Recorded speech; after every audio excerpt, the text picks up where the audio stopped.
A paz do Senhor, querido aluno da Escola Bíblica Dominical. Eu sou o presbítero Janderson Nascimento, estou segundo vice-presidente da Assembleia de Deus aqui em Vitória da Conquista, uma igreja que é pastoreada pelo pastor Davi Oliveira Boa Sorte. E hoje, pessoal, vou comentar com vocês a lição de número 7 da classe dos juvenis, onde nós vamos entender sobre a encarnação do Redentor. E eu acredito que Deus em Cristo tem uma palavra toda especial para você aplicar na vida dos seus alunos na EBD, em nome do Senhor. E eu creio que Deus vai te usar poderosamente, sim, em nome do Senhor Jesus. Então vamos que vamos iniciar mais uma aula para a glória de Deus.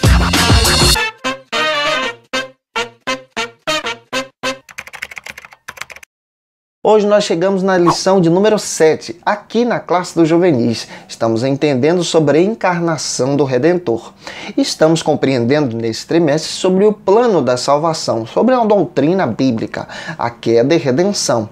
E agora nós estamos olhando a partir da Bíblia, olhando a partir dessa lição e compreendendo sobre esse projeto de Deus, o projeto da salvação. E como esse projeto está sendo realizado para o nosso resgate. Agora nós estamos compreendendo nessa lição sobre esse plano de Deus de enviar o seu Filho. E vamos entender a partir dessa encarnação de Cristo, como Cristo se tornou homem, sendo Deus. E nós vamos entender isso muito bem na lição de hoje. Você que está chegando hoje aqui pela primeira vez, aproveita, se inscreve no nosso canal, vou ter o prazer de te receber por aqui. Olha que Deus em Cristo te abençoe. Aproveita também, ó gente boa, deixa aí o seu likezinho, o seu joinha, porque com isso você ajuda a gente a compartilhar ainda mais a palavra de Deus.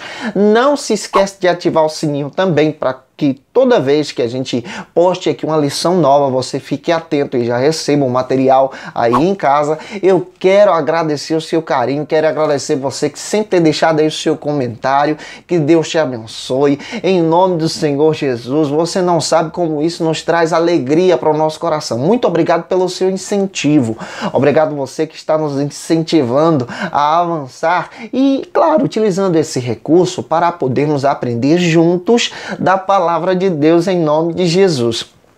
Querido professor, é muito importante que você tenha em mente o plano e o projeto da sua lição, para que você possa apresentar em sala de aula.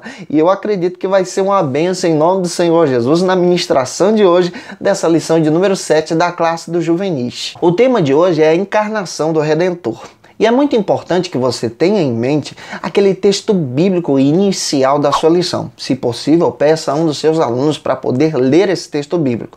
Está em João capítulo 1, versículo 14. Ele vai descrever exatamente sobre esse projeto, esse plano da encarnação que Deus realizou em Cristo Jesus. Outra coisa que você precisa ter em mente é a leitura bíblica em classe.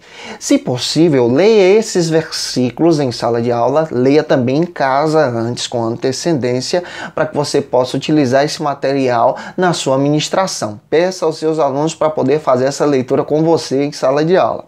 Lembre-se que a sua lição tem 3 objetivos específicos. Isso quer dizer que ela tem um foco.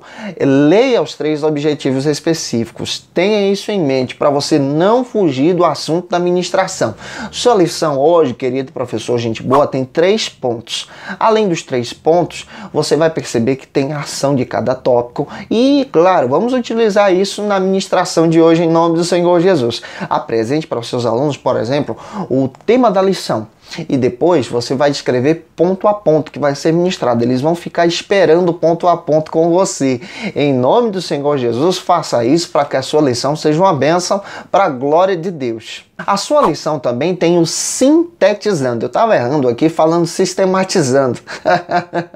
Ore por nós para que Deus nos abençoe. Tem o sintetizando.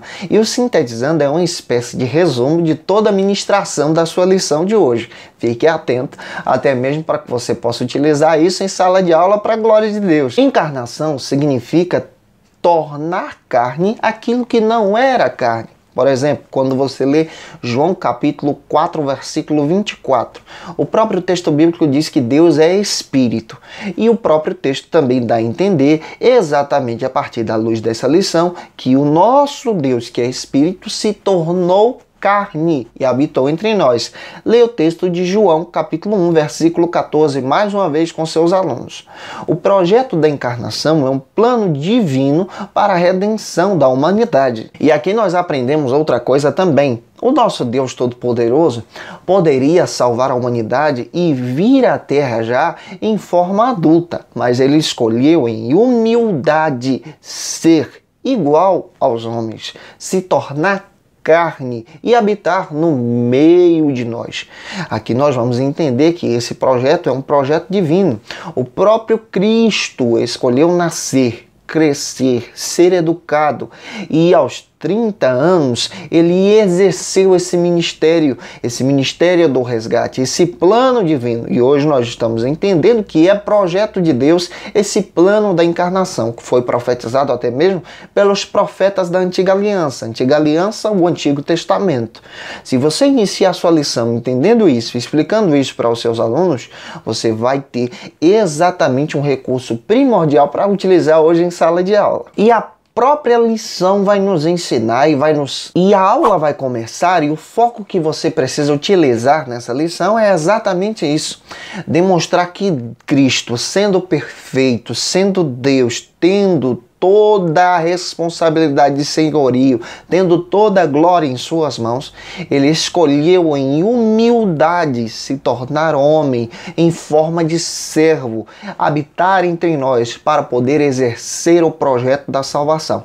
Isso é totalmente contrário ao pensamento dos deuses gregos. Por exemplo, os deuses gregos, eles não se humilharam dessa forma. Mas Cristo não é comparado a nenhuma dessas divindades, porque Cristo é muito maior, é Senhor e é superior a elas. Aqui você vai explicar para os seus alunos que esse projeto é plano de Deus. Ele despiu-se da sua glória. Se possível, leia, por favor, Filipenses capítulo 2, versículos 5 ao 11, no início da sua ministração, para utilizar como recurso em sala de aula para a glória de Deus.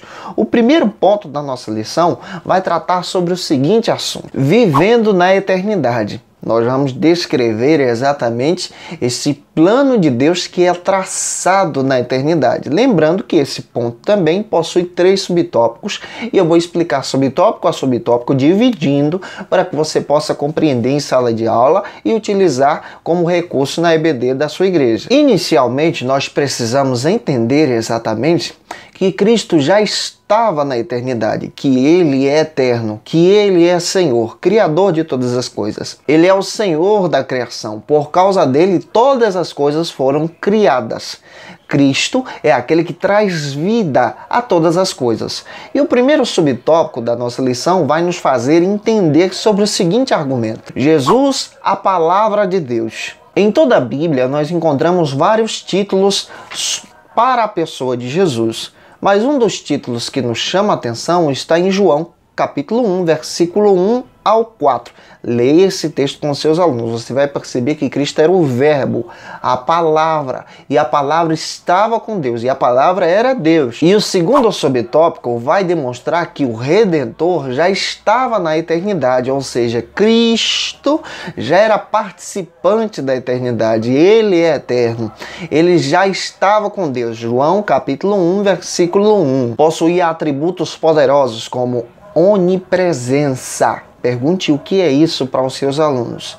É exatamente aquele termo que é utilizado para a divindade divina, que pode estar em todos os lugares ao mesmo tempo. Cristo, por exemplo, é onipotente. É um termo que é utilizado para o poderio do Senhor. Tem todo o poder nas suas mãos.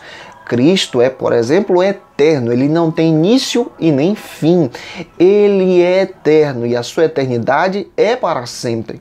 E nós entendemos isso à luz da palavra de Deus. O que a Bíblia diz? Ele já estava na eternidade com Deus, abriu mão de todos esses atributos para estar conosco. Projeto da encarnação. O terceiro subtópico vai falar exatamente sobre o seguinte argumento: o Redentor criou tudo, ou seja, Cristo é o Criador de todas as coisas. Leia, por favor, João 1:3. Todas as coisas vieram a ser feitas por causa dele. Ele é participante na criação, ele é criador. E é claro que isso aqui vai ser esclarecido para os seus alunos em sala de aula através da sua vida. Finalizando o primeiro tópico, utilize o recurso que a própria lição dá. A ação do tópico 1. Nessa ação você vai encontrar uma dinâmica para poder utilizar em sala de aula e, claro, explicando ainda melhor para os seus alunos sobre esse argumento. Pergunte aos seus alunos em sala de aula, se possível, coloque a sua turma em círculo ou semicírculo em formato de U e pergunte a eles na ação do tópico 1. Você já imaginou como é ser eterno? Espere eles responderem. E depois você descreva que Cristo tinha a eternidade à sua disposição. Tinha o poderio, tinha todas as bênçãos, todos os atributos à sua disposição, mas esvaziou-se de si mesmo, deixou a eternidade para vir habitar entre nós. O segundo ponto da lição vai falar sobre saindo da eternidade. Vai descrever como Cristo deixou a sua glória e veio habitar entre nós. Qual foi o método que ele utilizou? Qual foi o recurso que ele escolheu? Qual foi o projeto de Deus estabelecido para esse plano perfeito em Deus? Nesse ponto nós vamos ter 2 subtópicos que eu vou explicar para você que você possa utilizar em sala de aula. O primeiro subtópico fala sobre entrando no tempo. Cristo, em sua glória e em eternidade, decidiu entrar no tempo a partir da encarnação. Leia o texto de Gálatas, capítulo 4, versículo 4. O próprio texto bíblico diz que foi na plenitude do tempo. É importante que foi no momento exato que Cristo decidiu encarnar-se e se tornar homem e habitar entre nós. Qual foi o método que ele utilizou? Ele utilizou a forma humana, a forma natural. Ele nasceu a partir da Virgem, a partir do nascimento, como está escrito no texto bíblico de Lucas capítulo 2, versículo 6. Decidiu crescer, ser educado como uma criança, Lucas 2, 40 ao 52, e decidiu ter maturidade humana como uma pessoa comum, para no tempo certo cumprir todo o projeto e propósito de Deus em sua vida. O segundo subtópico do ponto número 2 vai nos ensinar sobre o seguinte argumento: ficando limitado à matéria e ao espaço. Inicialmente, eu já falei para você que Cristo ele tinha em suas mãos o atributo da onipresença, por exemplo, poderia estar em todos os lugares ao mesmo tempo. Mas a partir do momento que ele decide se encarnar, isso é limitado. Ele se torna humano, como eu e você. E se tornando humano, ele ficou limitado ao corpo de carne como eu e você possuímos. Como tanto eu e você, nós possuímos. É importante que você explique isso para os seus alunos. É possível que Cristo, por exemplo, como criança teve febre, Cristo foi educado, Cristo de repente caiu, se machucou. Ele escolheu essa forma para poder exercer o plano e o projeto de Deus. Finalizando o ponto número 2, não se esqueça de perguntar para os seus alunos se eles estão compreendendo sobre essa lição. Explicando isso, apresente para eles a ação do tópico 2, perguntando a eles se valia a pena deixar um lugar perfeito, um lugar eterno, com todas as bênçãos e atributos em suas mãos, para habitar entre nós nesse lugar imperfeito que nós vivemos. E o terceiro ponto da lição diz que a encarnação é um mistério. Nesse ponto nós vamos dividir também em subtópicos para poder descrever isso para você. Por que Deus decidiu se encarnar? Porque Deus decidiu se tornar em forma humana, Cristo decidiu se tornar em forma humana para resgatar o homem do pecado. Biologicamente falando, Cristo utilizou um método impossível para os seus dias e para os nossos dias também. Cristo nasceu da Virgem. Lembre-se que Maria não teve nenhuma relação sexual com José. É interessante pensar sobre isso. Cristo utilizou um método totalmente diferente. A sua concepção foi a partir do Espírito Santo sobre a vida de Maria. É importante você ler o texto de Lucas, capítulo 1, versículo 35. Maria, ela obedece ao chamado divino, e esse chamado era exatamente para poder levar sobre si em gravidez o Redentor da humanidade. O método que Cristo escolhe é um método totalmente contrário ao olhar da medicina. E o segundo subtópico nos demonstra que, espiritualmente falando, Cristo utilizou um método que já foi descrito pelos profetas. O profeta Isaías, por exemplo, já disse que Cristo nasceria, o Messias nasceria da Virgem em suas profecias. Para você ter ideia, os profetas eles já declararam até o local onde Cristo nasceria. E é importante descrever isso em sala de aula. O próprio Cristo descreve em João capítulo 10, versículo 30, que ele e o Pai eram um. Isso aqui ele está descrevendo a respeito da pessoa da Trindade. Nós percebemos também, à luz da Bíblia, que esse projeto espiritual é um projeto claro, desenvolvido por Deus através da encarnação. E para finalizar o ponto número 3, utilize a ação do tópico 3, que vai trazer uma pergunta bem interessante. Pergunte para os seus alunos o que significa partogênese. E é claro que eles vão discutir, vão perguntar para você. E você vai esclarecer que é exatamente esse parto que foi realizado por Maria, carregando o Redentor, o nosso Senhor Jesus Cristo.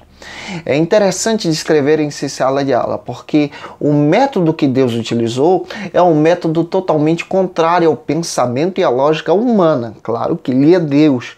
E se tornando humano, ele descreve esse projeto da salvação, da redenção humana. Gente, eu espero que Deus em Cristo possa ter abençoado você através dessa ministração. Não se esqueça de seguir a gente nas nossas redes sociais. Estou comentando a lição dos adultos, a dos jovens e a dos juvenis. Também estou utilizando o recurso do IGTV para poder tirar dúvidas bíblicas, apresentar para você recursos para que você possa ler ainda melhor a palavra de Deus. Gente, um grande abraço, a paz do Senhor Jesus e até a próxima aula para a glória do Senhor.